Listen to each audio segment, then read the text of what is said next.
Okay, you ready? Yeah. Ready. All right. Ready. I shaved my mustache. Oh, betrayal. Oh, was that the big reveal? That was the big reveal. Yep. Yep. It's I gone. thought, yeah, okay. That's not as my son interesting. asked me to shave it off, the 2.5-year-old, and he watched me as I shaved it off and mocked me the entire time. And was saying, "Your mustache is going down the drain. Mommy's going to be mad." And then that's all right. That's all right, Wade, because we have a new mustache in town. I know. That's true. Chad has you beat. Someone has to carry the flame. But yeah, it's like he woke up a couple morning I did it, like the day after, and he just looked at me and he's like, "Where's your mustache?" and laughed and ran away. Wow. Sounds like you're creating just a great human with lots of empathy. Yeah. Trying to create my best supervillain, you know? Before AI takes over, he'll take over. I'm not sure that That's you're hedging your bets. Yeah. Yep. Of empathy, anyways. Having had a 2-year-old in the past, they are now much older. I was about to say, that sounded really ominous. Yeah, sounded real. More ominous than me not wanting to come on camera. I used to have a 2-year-old. Now I just have a supervillain nemesis that's always throwing my stuff away. Yes. Well, when they become teenagers, they become ruthless. My oldest was ruthless since the time he was like 6 months old, 7 months old. And very smart. My favorite story, we were living in an apartment, and we had to move there briefly while we were getting our new house built. And we had to cram everything into the different cabinets and everything in the apartment, but we couldn't really child safety it, right? Make it child safe. There's that word's not working. We're talking about being a holiday today. But so my oldest at that point, who was only a few months old, could crawl. So 6, 9 summer months. I can't remember the exact age. I was cooking in the kitchen and I was cleaning up, and we had all of the dangerous things underneath the kitchen sink in the cabinet there. And comes along, he opens the cabinet, and I say, "No, you can't do that," right? Quickly. He looks at me quickly, shuts the cabinet, crawls away, comes back with a toy, opens the cabinet, puts the toy in the cabinet, closes the cabinet, opens it, and looks at me. Right there, I knew I was going to be in serious trouble. It has not changed. Has not changed. This morning, my son, 2.5-year-old, figured out how to get past the baby cage. Like he opened it, like the double lock one, and I was like, "God damn it." Like my threat model just went out the window. I need to reassess. Trust me, it doesn't matter what that model is. Eventually, age just overbears whatever you have. So just yeah. I mean, but 2.5-year-old, like, I know. You're like hoping for like a year. You're like, at a minimum, like he could probably have climbed over it if he really tried. But I just don't want him to go into the kitchen and pull an Eric's kid and just throw toys under the sink, right? I still have the locks on all the cabinets and stuff, like the drawers, right? Like you could turn them off or whatever, but they're still there. Like I don't know why at this point. Like, have you ever had them accidentally flip back on? Like, oh yeah, it's the most annoying thing ever. That's why I said I don't know why I haven't ripped them all out at this point. It's like, yeah, I'll be honest. I really think that the childproof toys or the childproofing it caused more barriers for me than it ever did. Yeah, that's usually how it works. Yeah, like you're the one who has to suffer way more than they. Like they got it into it like maybe one time they pulled on the drawer, but like you every day you're like, look at that stupid magnet. Like it's dude. No, the best is like we lost the magnet in the bathroom. Oh no! And I was in the bathroom and I was like, we're out of toilet paper, and I'm like, where's the magnet? You're trapped. Pretty much. So then my son had it and ran away. That was what I watched the news live from Deadwood. It seemed very doom and gloom in the AI space. I feel like everyone until they run out of tokens. I think everyone was taking like a real shot. It felt like from the video, it felt like everyone was taking a real shot on the stage of like, you know, coming to Jesus with what's in front of us. So. Oh yeah. I downloaded the Claude app so I could try co-work. It claims that it can help me dedupe all of my photos and music. Oh, I'm sure it can. My music library. I can drop database photos easily. You just got to delete the whole database. I'm sure I can drop get rid of the database. duplicates. Little Bobby tables. Yeah. I was looking at Project Discovery, and they have like their nuclei cloud the other day, and now they have something called Neo. It's all AI, like it's AI of everything. Like, and I wasn't like looking for this. I wasn't like, hey, go show me. I was just on the website to just see what the Project Discovery project was doing, and I saw that, and it was just like, hey, we just do the whole test via AI. You know, it's software. Yeah, it's like software analysis. Whatever you call it. I think they're focusing more on the code side, which is kind of correct. It's like a coding. Yeah, it's designed to be like a coding agent or whatever. Not so much on the external scanning stuff. All right, let's roll the finger, Ryan. Let's do this. Oh, we got plenty of articles. Let's get this show on the road.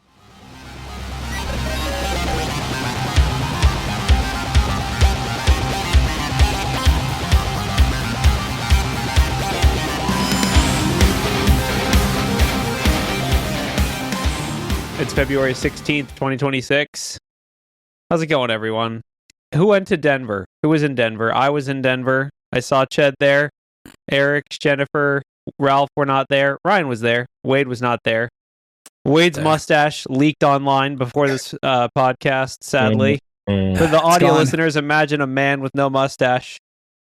And now you see Wade. And that's about it. The first thing someone saw me without it, they're like, "You look so much younger," and I'm like, "Should I keep them? Do I not grow it back?" I go both ways. People look like younger. You're like, "Wow, they actually don't have a bad face," and then other people are like, "Put it back on." But whatever it is, which one would you? Okay, which one? That is a which super one's good Wade? point. Which one's Wade? That is a super good point. Enough people have told me not to put it back. I think Wade looks better without it, but that's just like an opinion. Like, wow. Thank you, Ralph. Thank you. I appreciate it. I'll agree. Honestly, I'll agree. It's kind of become your look, but I like the fact that you're willing to switch it up. You know, like I like that. I don't want to be. You don't have to commit yourself unless you're Ched. I don't think he can. When you go, Cheddar, you're committed. You go like this long. Sorry, part of the role now. Yeah, it's part. Yeah, I was gonna say Wade's not committed, but yeah, Cheddar, you're committed. Sorry, I've been in this role for 2.5 years, and I never wore a mustache before I came into this role, and now it's just like I can't ever change it. Yeah, I mean, I understand. If you shaved it, I think they'd be like, "Who are you? Can I see some badge? Can I see some ID?" Oh no! Yeah, I did actually shave it once, about probably 18 months ago, and they were like, "You look weird."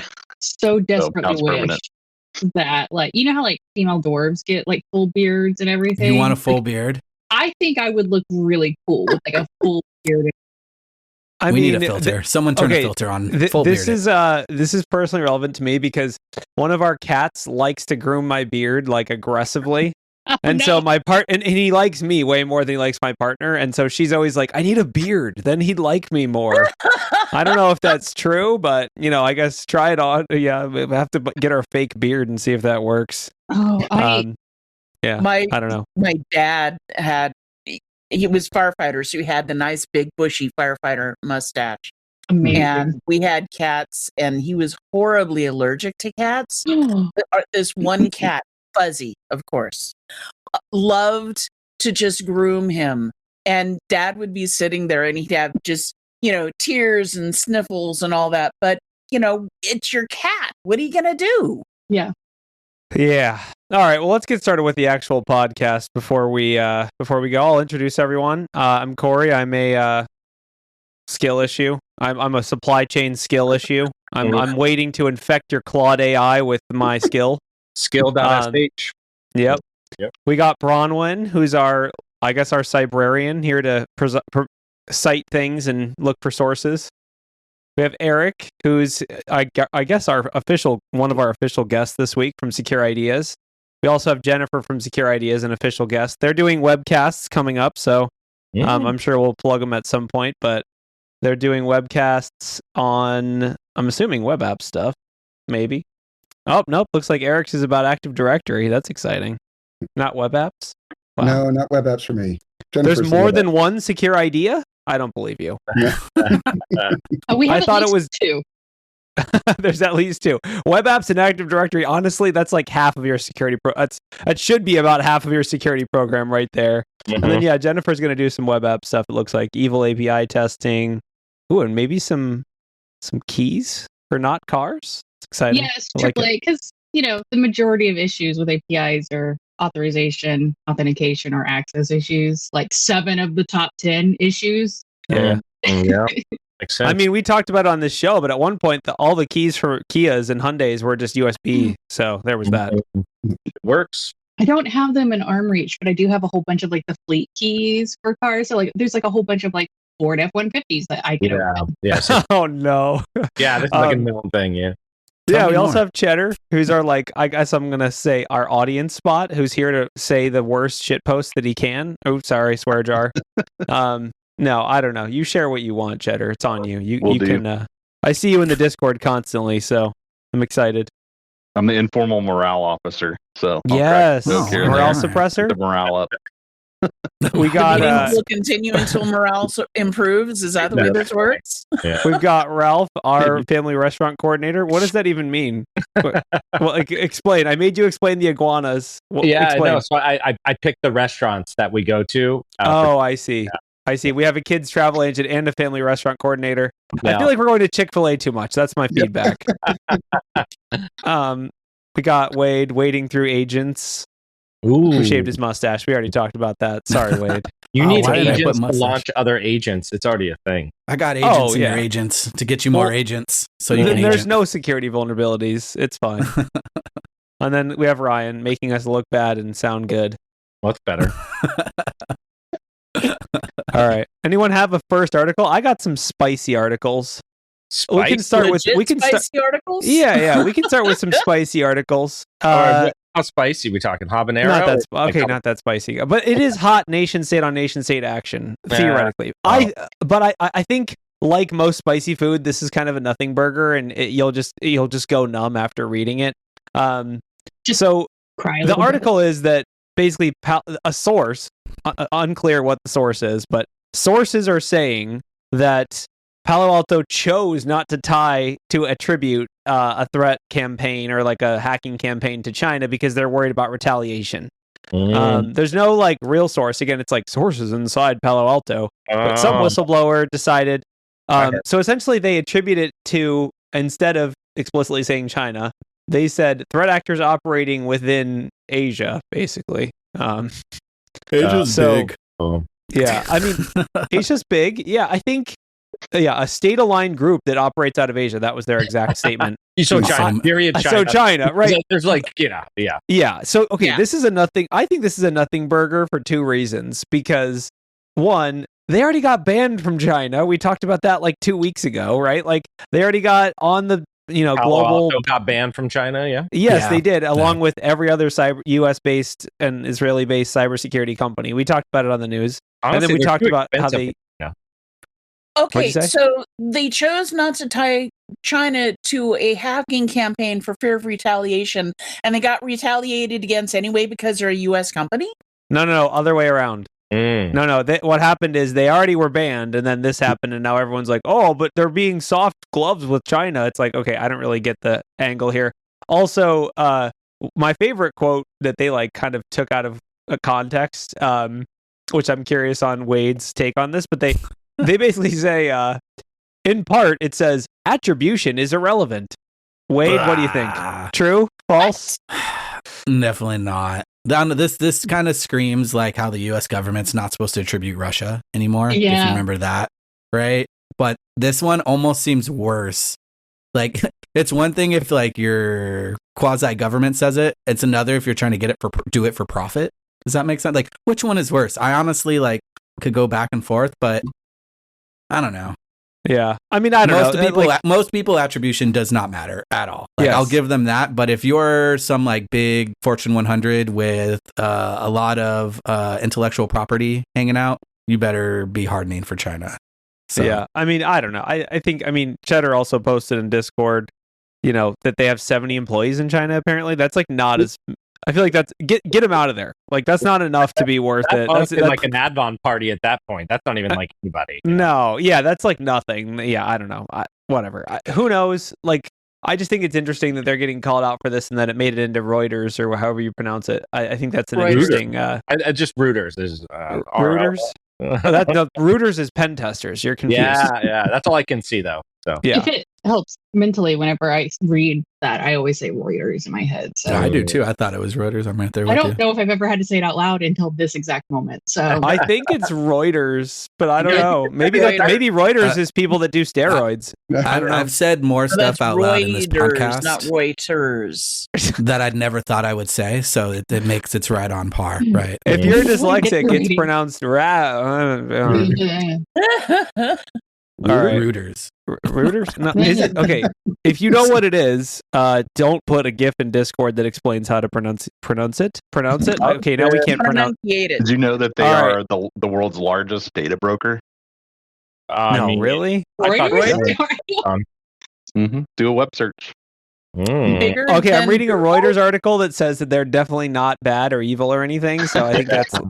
I am good. That's the title of the article. Don't like robots also like an AI. Like I'm not evil. Yeah, it's in my robots.txt. A totally not evil person would say. You do evil for good. That's different. The audience has confirmed it's Reuters. So good job, everyone.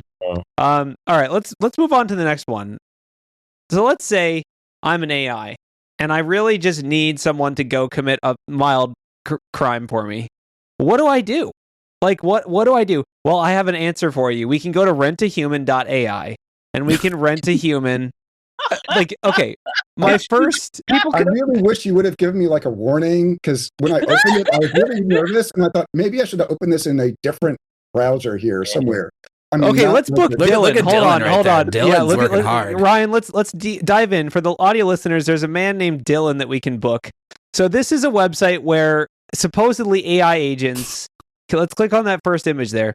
The AI agents can book people. So I guess it's just Fiverr, but with an MCP that's like. No. Dylan looks like an oil and gas worker, just based either that or he's killing a lot of people. Let's hope it's oil and gas. Has been like done in a movie 3 times. I'm sorry, those look like they're AI generated. I was actually okay. So for those that are confused, yes, we all are too. Welcome. But yeah, basically, he says he's managing and operating an oil company. Anyway, this is a website, rentahuman.ai, where basically the supposed purpose of it is that AI agents can rent a human being to do something for them. Like the examples it gives on the website are pick up a package, attend a meeting, which is amazing. Does anyone remember from Arrested Development when they have the surrogate and he's like in all this stuff? He's like, no, hug him. No, not me, you idiot, or whatever. Oh my God. He's got you can run an errand and it says verified humans. I don't know what does that even mean? It's like, hey, I need to complete a CAPTCHA. The CAPTCHA? Yeah, they'll solve it. Please just click here for me. Yes. I will say, you can also, on the website, you can go to bounties and you can see the stuff that is current. And I got to say, I think this is mostly BS and spam. This is really more of like a viral website. But basically, if you go to the bounty section, you can see like posts that people have made, like, hey, I need you to do that. Half of them are obvious scams. Like one says, subscribe to my YouTube and I'll give you $1, or like, like stuff like that. Some of them are maybe legitimate. Like someone posted that they need to have someone needs to have a meeting where they talk about AI IT director stuff, which seems like, I feel like you really shouldn't be hiring just random people off the internet to do that. There's also some funny ones like, follow me on Twitter. Of course, there's looking for a girlfriend. Of course. That one was, that's like, classic. And then, of course, there's get $20, use my link to open a crypto debit card for free. I'm sure that's legit. So I think this is like kind of silly, kind of fun.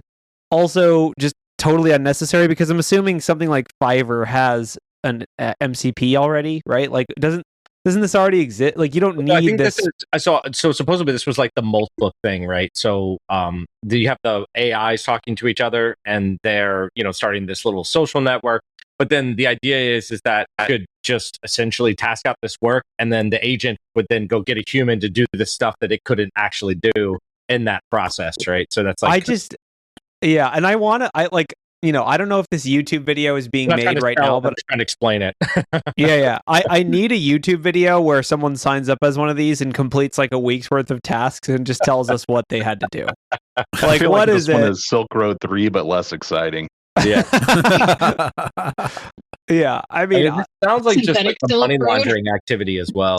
Yeah, totally. Like, hey, I need you to take this undisclosed package that fell off a truck and deliver it to this undisclosed location for $50 an hour or whatever. It's like, that's a lot of risk. It's like cash mules, like except they don't get their full cut. Comic version of Upwork. Yes, exactly. Like Upwork has a MCP. Fiverr has an MCP. This doesn't need to exist. You can just have your agent hire someone and like, I don't know, whatever. Yeah, Fiverr does have an MCP. I mean, you can make an MCP of course, for anything. right? You can ask Claude to make the MCP for whatever stupid thing you want. So exactly. I also think it's hilarious. What if the AI hires a human to like make sure that it's ethical or something? Like, I don't know. Like it's there's so many ways this could go wrong. Speaking of that, did you see that? We don't have that article in there, but I'll bring it up since it's right online. But the creator of Multbook and Claude, the Open Bot or Claude Bot or whatever, they changed the name 6 times. Claude or something. Open Claude, like that. yeah, it was Open Claude, and then it was like whatever. He got swooped up. He's going to go work for OpenAI. Sam Altman made a huge announcement saying that he was going to go work for them and go build stuff for them. So what I thought. I thought this whole thing was like a guerrilla Apple Corp marketing campaign because everybody was buying Mac Minis like they were hot fire. Yeah. I guess that theory fell through. That was like a byproduct, but essentially it grew so fast and got so much like traction around AI and just around what it could do, whether that was a good thing or a bad thing. And then OpenAI was like, no, we want some of that publicity. Yeah. So I mean, it's a pretty good interview. There's a competitor. There's something we like. Let's buy it. Let's hire them. Yeah, mainly they just bought talent. I think they described this as like the Game of Thrones reference of like going and buying dragons, right? Because who was it? What's his name was out there buying AI people. The guy from Facebook. Jesus. Meta, Zuckerberg. Zuckerberg. Thank you. He was zucking everybody and paying like, $50 million for them to go work over there. So, but yeah, this is just another example kind of that, right? Just trying to gain their mean, it's a very high profile person. I will say it is ironic, I think, that like OpenAI feels the need to control the conversation because Anthropic is just walking away with it. Like they're really like Anthropic is crushing them. Why wasn't is it going to change name to like OpenGPT now instead of OpenClaw? Like I was just thinking, what if they want a co-work. Chaotic. Right. What if it becomes more functional and less chaotic? Well, that's not how AI works. No, we want more chaos. I want chaos. I have to say, make it unhinged at the end of every prompt. Yeah. Yes, that can be a skill. That can be a skill. Well, they want like a co-work for OpenAI. So this is kind of like saying, hey, look, we have someone who knows how to do something like that, right? So. Basically, it's a really good time to make an AI project and hope that it spirals into a sick job offer. Yeah, I mean, that's exactly what I was thinking. Yeah, exactly. That's he's easily making high 6 figures now. All I'm gonna say is you got to save that money because OpenAI is. If you made $1 last year, you made more than OpenAI. If you made $0 last year, you made more than OpenAI. But yeah, anyway. Well, they made money. They just didn't make as much as they spent. None. It works because you may recall like Amazon was running at deficit and now people are like Amazon is too big, so there is a business strategy to running at a deficit for years and then building up. It's normal. It's just also scary. I want to say that I was reading things in like 2011 and 2012 about Amazon still operating at a deficit, and then I blinked one day and now Amazon owns half my life. Yeah, it's true. That or they die. So we'll see which one is it going to be. Stay tuned. The other thing that I read, another like right along this lines, right, is the again last kind of like AI article, but we're all going to feel this is computer hardware across the board is getting consumed so high. Yes, and it's not the things that you would think, right? Like we all thought when it first started, it was just going to be GPUs, and then it moved to RAM. And now it's even moving to platter disk hard drives, right? What? There's a 46% increase in platter disk hard drives Western Digital announced today that they have sold all of their hard drive supply for all of 2026, and they're starting to take in orders for 2027. Ralph, did you buy all the hard drives? Yes. Again. Yes. Was it you? Decided to rebuild my computer last year. Mm-hmm. And I was like, oh, I should just go ahead and do it. I don't know. I didn't need to do it, but I mean, I did need to. My other one was old. And I finished it in like October of last year. Yeah. No, if you need to buy, I have like $4,000 worth of RAM in my server right now. It's just I'm rich, guys. This is actually my whole retirement. It's just going to be right here.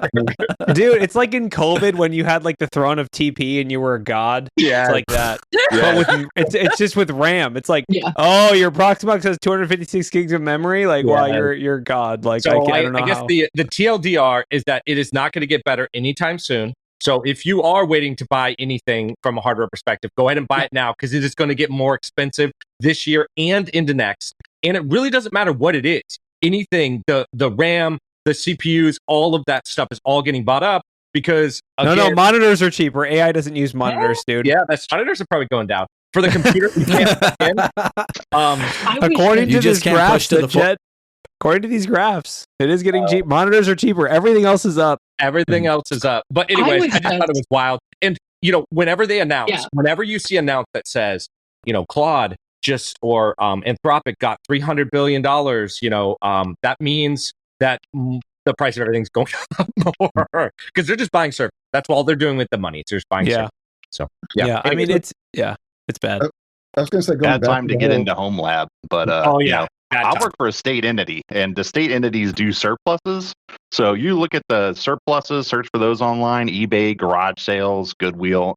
There's still chances out there. Probably your last thing you want to do is like go to Amazon or your major vendor to buy brand new computer parts for your home lab. There's plenty of DDR3 to go around, okay? You may have to really... Eric, you were going to say something? I was going to say, going back to the whole OpenAI thing, didn't Microsoft say that they're going to move away from ChatGPT and OpenAI in their models as well? Well, they want to build their own model. That was their thing. They said they wanted to build their own model, and mainly because they have the hardware to do it, right? With that, but no, they don't. RAM. They don't have the hardware to do it. They don't even have the hardware to keep Teams online for a solid month. That's a separate problem. I'm okay with Teams going down. I'll go home. Yeah. In the 90s, someone got killed for like 2 gigs of RAM in like Los Angeles. Like they had it was like a legit like briefcase thing that like someone was transporting. They killed him for it to go sell it. Like that is going to be a new thing. Like is it going to be like Fast and the Furious, right? It's gonna be like Fast and the Furious, like a semi truck going down the highway full of GPUs, and then like the Civics ready to go for this. Okay. Oh, do you got it? Multiple Civics. I don't even know. When the AI bubble pops, though, we are all going to be home lab experts, right? They're going to be like, their servers are just going to be falling off trucks, literally, because they don't know what to do with them anymore, right? So, buy a small data center. This is the real reason why IT people hoard everything. It's not, what if I need this one cable to this one device that hasn't been made in 25 years? It's because we are always ready to have to rebuild a home lab from scratch. Yes. Yeah. All right. Well, I guess let's continue with AI, and then just like the first half of the show will be AI, because there's more AI articles.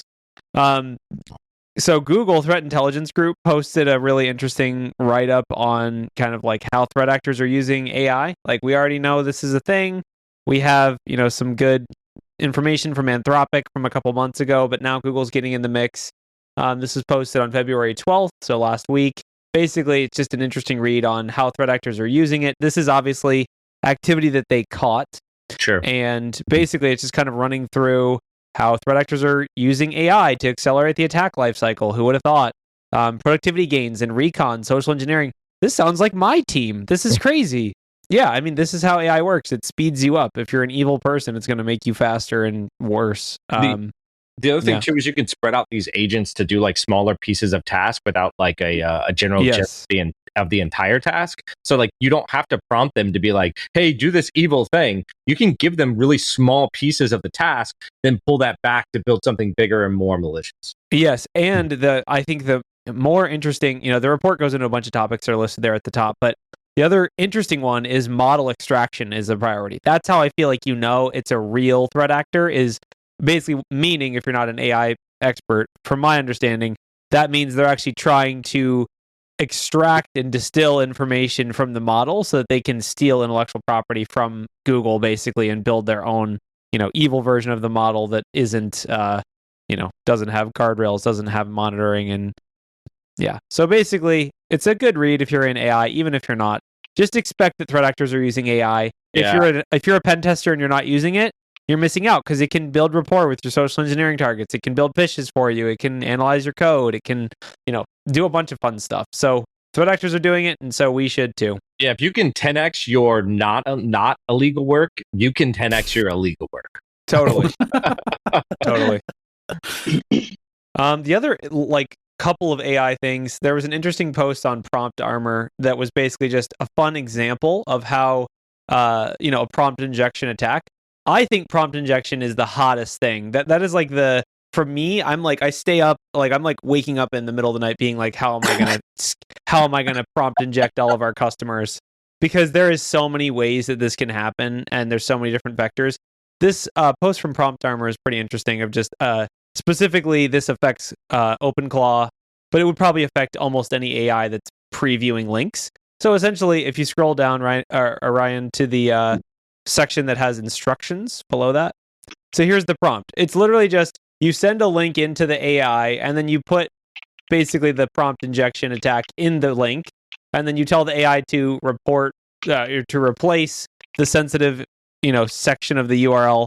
It's basically encoding sensitive information in a URL parameter. It's pretty simple, but apparently this works on OpenClaw because it'll preview the link, and then you can see in the URL that it previews, if you control that server, that the information's encoded in it. I will say this is kind of an obvious security vulnerability, and if you're using Claude Agent or other agents, you can limit its ability to preview links and browse links and go to the internet and stuff like that. And so no one's going to do that, of course, but you can, and that's what they recommend. They recommend basically disabling link previews in Telegram and in chatbots. Weren't they finding this in skills too for OpenClaw? Yeah, all over the place. Some malicious skills, yeah. Exactly. So that's the next and last AI article. If you hate AI stuff, we're almost at the end. I'm sorry. But yeah, basically, this is an article from Flare, who's a close partner of ours that we really work with a lot. They've unveiled or kind of posted some interesting threat intelligence about a Mac's info stealer that targets Mac, and it's distributed primarily through skills. So skills are basically configuration files and things that are given to AI agents, like Claude and other AI agents, that basically tell it how to do certain things. So and of course, there's marketplaces for these skills. And of course, those marketplaces are, infected with all kinds of I guess I would call it supply chain attacks. I'm not really sure exactly what to call it. But I think the most popular one that I've seen is that skills.sh. Does anyone else have any other skills marketplaces? That's the one that I know about. Yeah, so skills.sh is run by Vercel, which does the kind of the front end development framework. It's a bit more than that, and actually they're pivoting to AI just like everyone else. Anywho, they maintain that, and it is an open source repository, right? So it's not just a closed thing. So anyone can contribute to that. Additionally, everyone can audit it if you want to do that. So yeah. So I mean, I feel like I'm on the cutting edge of AI most of the time, and then stuff like this happens, and I'm like, how? I thought I knew stuff, right? With the agents and just everything. What about it's too fast? So the other thing too, and this goes back to what you were bringing up, Corey, specifically about prompt injection attacks in general, right? Can't we just really delve this right back into a concept I think we all hopefully know, which is input sanitization, right? And just not trusting the input from a user and how we use that, right? Especially from the web app world. I mean, everything that the user doing could be a bad thing. If you give them any input, right, we need to filter that in some way. And we have techniques to do that, but none of them are perfect, right?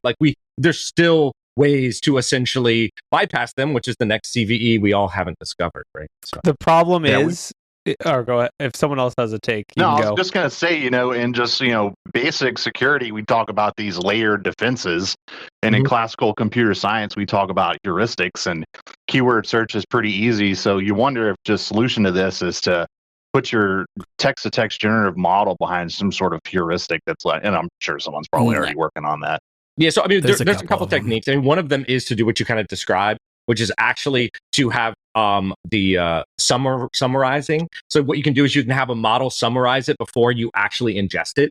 So that, and in that summarizing phase, you can kind of filter in those things. This is very similar to how you might filter out common, bad characters or something like that in some kind of. You could also have automation to audit, because the OpenClaw has this like soul JSON, which sounds a little dystopian, but it's basically the data structure that's the character of the agent. You could have some kind of automation to go in there and see, like, is it a malicious bot? Like, what does it think its role is? And if it's some kind, some kind of, you would have like a OpenClaw soul whitelist essentially. So yeah, do not summarize my prompt. Boom, it worked. Yeah, exactly. Yeah, that's right. That's the thing. In web apps, like, okay, I'm expecting a number, and if they give me a SQL injection payload, I'm going to give that away.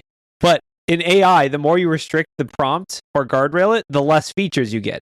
And the whole thing that people are obsessed with in AI is, no. This agent has to be able to do everything. Yeah. So if it does ask me something that I'm not expecting, or if it asks me to do new things that I've never done before, I just have to do them because I'm super helpful. Like, you're not wrong, though. Like, you're not wrong. You could do things like search for prompt injection vulnerabilities in this prompt and see, give a scale of 1 to 100 on how vulnerable or how malicious you think it is. You could do that, but also it's not a guarantee, right? Like, everything, it's AI on AI action. So it's like, well, is it going to think it's malicious? I don't know, maybe. Could you build I know there is people building this, but I'm more thinking like EDR for ADI, where you monitor prompts and then monitor what the bot does after the prompt. Sure. And I'm pretty sure majority of what it's doing is probably not anomalous. It's doing the same things over and over again. People ask. Yep. So the moment it goes to that website that has a new website that has something weird in it. You can also set up gates, right? That's another technique. Yeah. A gate is essentially just a question. Like at a certain point, you essentially stop the AI to prompt a human interaction. Right. And you can use different kinds of rules to create those gates. So those gates only really happen when there's, a certain kind of malicious activity or some other kind of more risky activity. Going to a website you've never been to. Yeah. Good place for a gate. Yeah. Have you guys seen a lot of like practitioners at least hardening or building detections around this AI prompt stuff? Like, I'm thinking like the cyber defense side, right? Like, yes. Should I go and get all of our ChatGPT logs, right? Like, our SOC is building detections for things like agent supply chain attacks, or yes. And like when these new vulnerabilities are come out, we're trying to build detections around them, but it's like kind of you're shooting. It's on the razor's edge, right? Too, and wasting each other's time.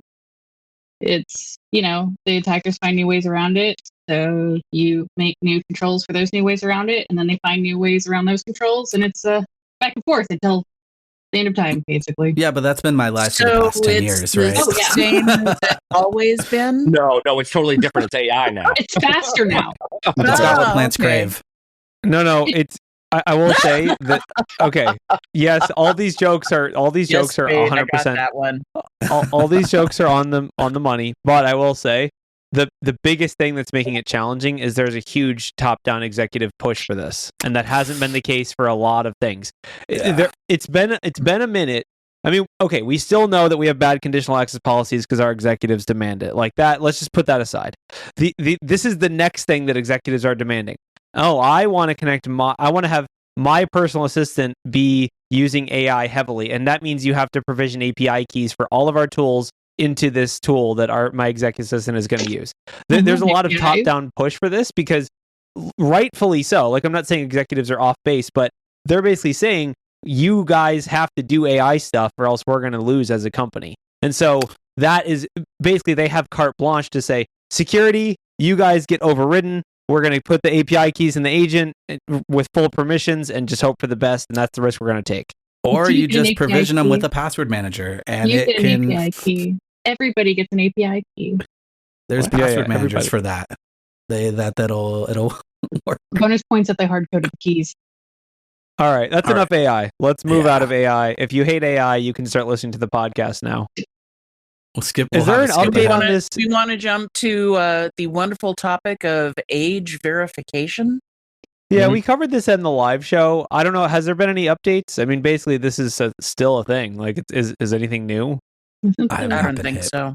Has anyone been prompted for anything? Like, I have not at all. Yeah. I have not either. But I don't know. I haven't looked. I never look at Discord unless I'm in one of like these or something. And so I don't know. Maybe I got a notification and just didn't see it because I never looked. You know, so there was a lot of buzz about they were going to classify certain servers as 18 plus or right. Yeah. And so I don't think we're in that bucket. I don't know about you, man. I'm in a lot of servers. No, I'm just kidding. A lot of servers. I got folders and folders over here. Yeah, I mean, I don't know. I will say, like, my Discord account is almost to a teenage at this point. Like, I've had Discord for a long time. Like, I mean, I don't know. Like, does that count? If I've had the account, does it tell you when you've had it? I don't know. I think it's kind of interesting because the whole age verification. I think the bigger problem was like who was going to be doing it, and the fact that you guys. Oh, it's Palantir all the way down. Yeah, don't worry about it. That ideas had already gotten leaked already before. Like they've already had leaks, which is like a really bad double rollout problem. But the other thing is that Discord is just free. That's why it got popular. So if you put too many gates and hurdles in there, people are just going to find the next thing, right? Especially for like the illicit activity. They're just using Discord because you're not stopping them, but as soon as those moves. Yeah, I mean it's like Telegram. Why was it used by threat actors? Because they had no takedowns, they had no filters, they had Yeah. I've not read Stephen Levy's Crypto yet, but it's high up on my reading list because I was kind of like away from this domain when that battle over like, well, who gets like, can we even do PKI because someone needs to be able to decrypt to read what that is, and actually no, you don't. I feel like this is almost going to be like a generational battle of like each generation is going to have to decide like, can Bob just go get like a key pair and sending like strongly encrypted traffic across the internet? So I just feel like we're really like litigating that battle in real time with all of this. So what's your prediction then? Do you think every site's going to require? I think Do you think every site's going to require age verification? I mean, is this going to be a thing, or is this going to get pushed back? Because I mean, it's been years. Like I think what was it? All the porn sites, like when Florida and Utah passed their laws about age verification, they just turned off in those states, right? Yeah. Is this going to Is this what makes it happen, or are people just going to leave Discord and go back to IRC or whatever? It's wild too. There's no porn in these states at all. They just just VPNs. VPNs as far as you're wildly effective. This is the end. This was so okay, that's Florida. Going over. Yeah, if you watch how this rollout's going overseas, like you predicted that flow path where it's like, okay, I turn on my personal VPN. Now I'm in Canada. So maybe your home country's like, oh, I guess we'll ban personal VPN services now. So where this is going to go in the States, I have no idea. I don't remember when I saw something. It was like the government says don't use VPNs to get around this. And I'm like, it's not secure. And I'm like, hold on, let me call China and ask them how they're stopping all those VPN traffic. Okay. Yeah. The Great Firewall is. Yeah. Astral. All the way down. I don't know. I mean, who knows how this will go? This is definitely a trend. I will say I would be more receptive to it if there was a broker that I actually trusted to do this. That's what I'm on. Like what? Like I know there's like ID. Oh fuck you! Don't say that. Goddamn! Put it in a swear jar. Don't put that on me, Ricky Bobby. We have something like that for like credit checks where we have like a set number of brokers. Do you want that though? Like brokers have been like wrecked so many times. Okay, that's fair. I want. Okay, Palantir, maybe that's it. I really would prefer if it wasn't that. Yeah. But here, for those that aren't familiar, the problem with this is a lot of sites or places require age verification, which means giving government-issued IDs to those people. That's the part I don't like. I can prove that I'm 18 or older. I just don't want to give everyone my driver's license. If there was one company that I trusted that doesn't exist, because of course it doesn't, that like could prove to other companies that I'm over the age of 18 or whatever, then I only have to provide my ID to one person and then that gets securely handed out like as a yes/no answer. The government have a digital ID because that's the one person that you're entrusting with your. But are you telling me you would freaking use your digital ID when you're on, butts.com or whatever? Like, no one's gonna. Yeah. But you have to use it everywhere. Like you have to globally. .com. I mean, I got to do what I got to do. You know? Dude, I guess I don't know. To verify that you do match your ID. I just feel like this.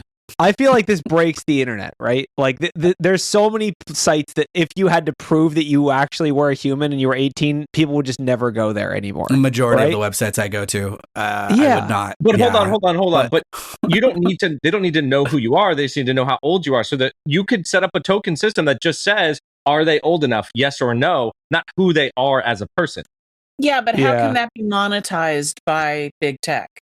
Yeah, it's gonna be. We're gonna lose the anonymity of the internet pretty soon. Right? Well, it's no longer the Wild West. It's no more albino black sheep. No more Newgrounds. Now all we got is like new Fash players that don't work, and Reddit and might be the year of the private mesh network. Private mesh. Oh yeah, huh? All right. Guys, are we the new internet that they can't turn off? The new internet. Oh my goodness. Pied Piper net. Honestly, I do think if it gets bad enough, that is what'll happen. Is everyone's going to be getting mesh packed. We're going to really slow our internet down. Isn't this like a thing in Ender's Game, right? Like there's two networks. There's the government issued internet where like everyone's doing stuff, and then there's like the other internet that people actually go and talk on. The other internet. So the other book was the actually other ahead white of its time internet because the characters used it to like manipulate events. And that was all before viral videos, viral posts. So that was an interesting call out right there. Well, social engineering is nothing new. Social engineering is as old as humans. While we're in this corner, let's talk about apparently Vietnam. I don't know if we have that many listeners from Vietnam, but this is a fun article. So apparently Vietnam So apparently Vietnam banned they banned unskippable ads longer than 5 seconds, like as a country. Bro. Switch your VPN location to Vietnam right now. VPN servers in Vietnam are about to pop off. Like, this is going to be amazing. I mean, I will say, like, my take is, this is just going to get ignored. There's no way YouTube is going to implement a Vietnam specific policy for this, right? Or maybe they will. How do we get California on this? Because as somebody who has YouTube Premium, I got it once at a trial and I couldn't go back. I can't live like the peasants. Yes. Yeah. That's okay. It's okay. I'm there. I think because like the ads tend to be kind of like, they can kind of pick and choose what kind of ads go on videos. And then like, I think also the creators can like decide like how many times the ads run. So I think YouTube can decide like, oh, in this country, or if this is where it's coming from, that these are the ads that are approved to run there. Because it wouldn't make a lot of sense for them to play like a Buc-ee's ad in Vietnam. Wait, is there a Buc-ee's in Vietnam now? I don't know. There's gonna be. There probably is. Yeah. Like, I don't know if anybody knows what Daylight Donuts was, but I was mind blown a few years ago to find out that there's Daylight Donuts in China. So yeah. I mean, I don't know. I love a country just being like, somehow this is our stand that we're going to take is unskippable ads. I don't know anything about the laws of Vietnam. I don't know anything about the politics in Vietnam. I just now know that they have one good law. Yeah. I thought about building like an AI that would just pull out the ads of the stuff and then give you back the resulting piece. Yeah. What do you mean? I'm confused. You would have AI look at the ads for you? Don't do that. That's like what Ad Nauseam did. Ad Nauseam would detonate every URL. So it was like charging. So that gets into like ethical, like allowed, not allowed. But then of course it got yanked right out of the extension store. You kind of gotta treat it like a child, because you know, like there's laws about like advertising to children because their brains can't tell like conceptually like this is real, this isn't. Or I think AI is still there in that stage. Like they wouldn't be able to. So my thought was this: you take audio, right?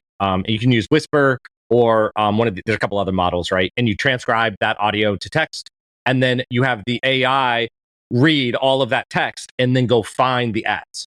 but that text includes markers. Oh, so, I see. You're saying for ad detection. Yeah. So then it would put markers across all of the text. The markers would be where the ad was in the audio or video, and then once you have the markers, all you do is just go in, you can rip them all out. So, I mean, I love this idea. I know Plex, like, not to get too deep into Home Lab, but I know Plex can detect and remove ads. I don't know how it does it, but I know it can do it. I can't have a Plex server after that one breach. Like, you never heard of a DMZ? What are you doing? No, I'm too scared, especially now that I work for a password manager. Oh yeah, okay, that's fair. Yeah, that's fair. You were the guy. Yeah, you know the guy who knew the guy who worked at that. You know the guy. We're not going to talk about it. I know some people. I know people. Yeah. All right. What else we got? What other articles? Does anyone have any soapboxing they want to do? SolarWinds article. Oh, hit me with the SolarWinds article. I don't even know this exists. This is going to be great. I don't know what it is, but I have an idea. It's not in the Notion, Ralph. So hit us with it. It is in the Notion. I think that's what I can't read. It is in Notion. Yeah, it's what? Okay, I see it. Okay. Now, honestly, before I didn't even SolarWinds still exists. Yes, I was going to say the biggest part about this article is that SolarWinds somehow still exists. Yeah. Keep going. Yeah. So I guess there's 3 different CVEs in SolarWinds help desk. It's a Java app. It's horrible. There's deserialization. As soon as you hear Java, you might as well just say deserialization is definitely that vulnerability. But there's a bypass vulnerability as well. Unauthenticated deserialization, remote code execution. Only the good stuff, man. These tools, like we talked about the BombGuard one or Beyond Trust or whatever it was from last week. Those are like these types of tools, like remote help software and like RMM tool software is like the highest priority for attackers right now because access is getting harder. Initial access is getting harder, and this is a really good way to get initial access, right? QEMU, wow. Oh, is that what it was? They were talking about starting a QEMU. Oh, in there. Yeah. That's what you do. That's how you bypass EDR. You just have your own computer. It's the same concept. It's the same concept as like, it doesn't build on your machine. Well, just send me your machine. That's fine. One of the things that I like I think the takeaway here, obviously, Corey brought it up. Any RMM that you have is going to be like the kings of the castle, right, for all this access. And then the second thing is a lot of these products are kind of like old products. Like, writing this whole Java code base is probably like 20 plus years here, right? Like, it's probably a ways back. So, being cognizant of the tools that you are using, right? Yeah. Jennifer, what were you saying? Sorry, I think Ralph's audio cut out for a second. Well, okay, so I had 2 thoughts and they bounced off each other, and now I can find neither of them. I hate when that happens. Yeah. You were talking about QEMU? Something about QEMU. One of the things that I like about QEMU is that unlike, VMware or VirtualBox, because whenever I did malware research, they were really easy to change a lot of the settings to make them look like they weren't necessarily a VM. Oh, yeah. But then malware stopped caring if it was in a VM because a lot of companies use virtualized servers. But QEMU was still pretty cool because then I could just copy paste QCows. Yeah. We are fans. We are fans of QEMU. I think the other interesting thing about this was they installed Cloudflare, right? Which is the Cloudflare, which is built. They use that as their essentially VPN or their exit. And the reason they did it is super simple because no one's going to block it, right? Like even if they're not using it, it's just trusted enough to create it. And what it does is essentially creates kind of a tunnel between 2 spots. It's like I wouldn't say poor man's VPN. It's a little bit more elegant than that, but it is in essence like a VPN establishing that connection. Yeah. All right. I'm sure Wade is like right now writing D-text based on this report because there's a lot of fun little tidbits in here and interesting techniques and things. So definitely, if you're a threat hunter, dig into it. What else we got? Anyone else have any fun articles? We don't have chicken this week, unfortunately. No chicken. No chicken. There's there is I think like a general theme I've heard of that I was talking to people in Denver about this, but it's basically the article is a security researcher found 287 Chrome extensions that leak data. But I think this is a broader theme of like supply chain attacks via malicious browser extensions, especially with like AI clones, because everyone right now is basically, long story short, if you're the manager of a browser at your company, you should disable extension installs that don't match an allow list that you set, because everyone right now is going in the Chrome store and typing GPT or typing AI assistant, anything fun. Yes, exactly. And basically they're leaking data. So this is an article by in the Register that basically is covering 287 Chrome extensions that a researcher found. There's 30. This is across 37 million installations. And here's what it reveals. And if you're not comfortable with this, and neither is anyone else, browsing history data. That's the biggest one. It says it's quote unquote anonymized. Good luck. I'm the one who goes to these very specific websites that no one else goes to. Are they anonymized for you? Yeah, they're anonymized for sure. But yeah, it's like my personal website. Like, how many people have gone to that one, right?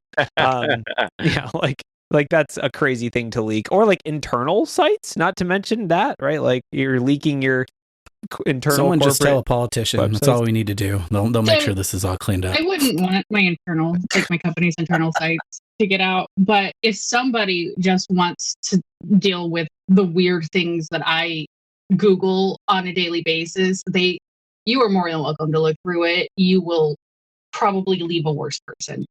Are you saying you're going to get a targeted ad for a Nick Cage body pillow or something? Is that where this is going?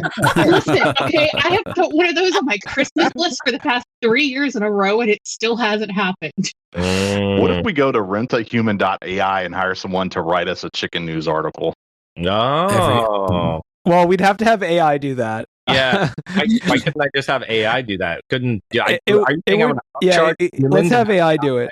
I think it would be really funny if we the whole rentahuman.ai thing. They're like, we're releasing a new feature where humans can rent humans. It's like, no, don't do that.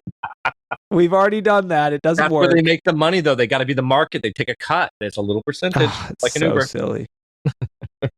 So yeah, basically, don't install sketchy Chrome and browser extensions. Besides a password manager, in my opinion, you probably shouldn't be installing any. I agree. Yeah, it should be maybe 3 things if you're lucky. EFF, there's a Privacy Badger. Nah, there's a really good MITRE ATT&CK Chrome extension that I suggest.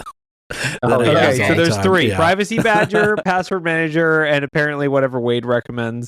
It's called the Attack Power Suite. So why does this need to be a browser? Why can't this just be a website? So the funny thing is the browser works faster than their website. And I don't know why. Like the search on the website used to be really bad. You can do keyword search. You can filter down to specific techniques and groups. It's just really good. All right. And sometimes you just can't remember that one T code and you're like, It means the web servers are underpowered and the API servers have less demand. The only other plugin I have is Carrot Keep, which is a bookmark manager. So I have one called Worm GPT 9000 free AI credits human rental service. Should I keep that? My bookmarks Zotero for the win. Management. Free range. You want to collect references? Zotero is the way to go. Nah, I have a Rolodex. I just print stuff off and put it in that. It's great. I don't have my planner near me, but I keep a paper planner. A lot of people still do. Yeah. Not well, because I have ADHD, but it does exist in my general region most times. All right. One last interesting article is that apparently threat actors, I'm saying that we started this because we did the QR code phishing that we did from Black Hills years ago. But we have seen threat actors sending snail mail letters to people that own Trezors and Ledgers, which are cryptocurrency wallets.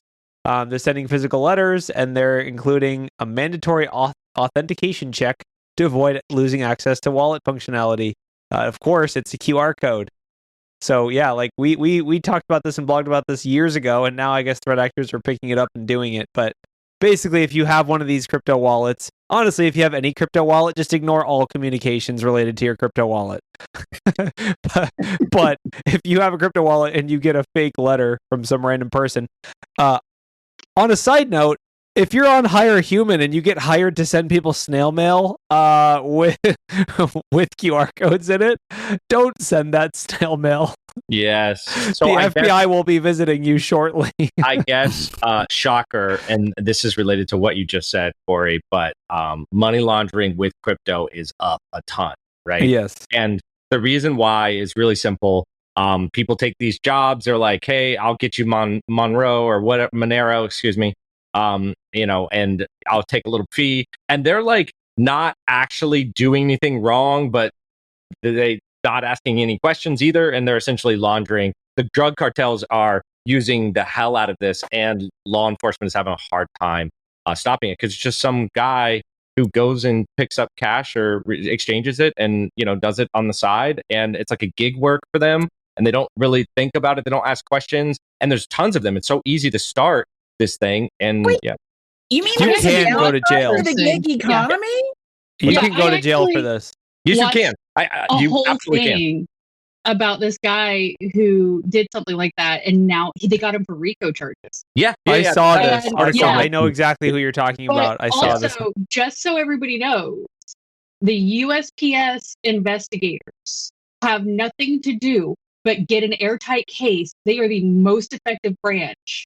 They have like a 98% conviction rate. If USPS investigators are showing up at your doorstep, you're done. Oh, I've seen the Brooklyn Nine-Nine episode with the USPS investigation guy. But it has not slowed down the trade in one single bit. In fact, it's getting bigger. Are you telling me crime doesn't pay? I don't believe you. Yes, it does. Yes, it does. We know it does. All right. We have 5 minutes left. Let's do some plugging. So, Eric, do you want to plug your course or your? Sure. Yeah, go for it. Thank you. So in a couple weeks, first week of March, be teaching the new 2-day version of the Red Team Fundamentals for Active Directory.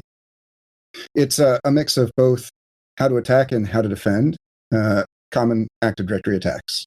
So nice. That's awesome. Active Directory is like the best thing to attack ever. So that's a really good one. Built for attacking. Yeah. It really was. All right. And Jennifer, you want to plug your Nick Cage webcast? Or I'm sorry, I misspoke. Your regular, totally normal webcast. And I will say, I hope that your webcast does incorporate some features of Nicolas Cage. I will actually. I have already made a note to the side to go add some Nick Cage into the slides. Good. So good. I will. If anybody complains about it afterwards, I'm pointing them to you. But Jennifer, you do know about the N-Cage Chrome extension, right? Have you ever heard? It's perfectly safe, dude. Yeah. That's blocked. That's blocked. No, we Eric blocked won't let me install the fun Chrome extensions. I already said. Turns all the images on any browser to Nicolas Cage. That's just wonderful news, honestly. There's no way that still works and is updated to the latest version of Chrome. Absolutely Somebody not. install and let me know. It definitely works on Active Directory. Yeah. But your webcast is actually about web app stuff, not Nick Cage. Yeah, mostly APIs. There is web app. I mean, like 80 to 90% of the internet traffic is API related. Yeah. And APIs very frequently are like the thing that's behind the website that makes the web application work. Yes. And because that's the part that we don't normally see, a lot of people forget to kind of protect those parts as well. So we'll be learning how to find those issues behind a website. There's no customers we have that would totally just put a Swagger docs on the open internet and let people attack their APIs. Oh wait, that's all of our customers. Yeah. Well, that's so that you can use the API, Corey. Okay, Ryan, I'm behind on these plugs. You're going faster than me, man. Okay, so a bunch of stuff flew by. I think there was an ad for a Trezor wallet, which is totally legit. It ships from China. Yeah. What else was there? There was something about a stadium. Tell me about the stadium. Does anyone know about this? Cheddar, do you know about this? No. You don't. I'm gonna scan that QR code. I'll let everybody know. I don't know what it is. Stadium. I don't know what it is, but it sounds like I'm thinking Pokemon Stadium. That's what I'm imagining. That's where I'm going with this. Ryan, you're probably the best qualified to explain the stadium. You're too quiet. Can't hear you. Turn yourself up. Uh-oh. Or just yell. We're going to need you to yell. When the AV person can't be heard. we don't know what the security stadium is, but if you've played Pokemon Stadium and you like that, it's just like that, but with BHIS stuff. The security stadium is a landing zone for all things Zoom broadcast coming from BHIS. So it's instead of having to hunt around all of the Zoom recordings, if you've ever attended a previous event or you want to know about where to find new webcasts and whatnot, the BHIS Stadium is where you should go. Gotcha. Okay, and then lastly, we have our sock summit coming up. Pairs of socks will be distributed to all attendees. And by pairs of socks, I mean that's a lie. I'm sorry. I just fished everyone here. Our sock. I misread.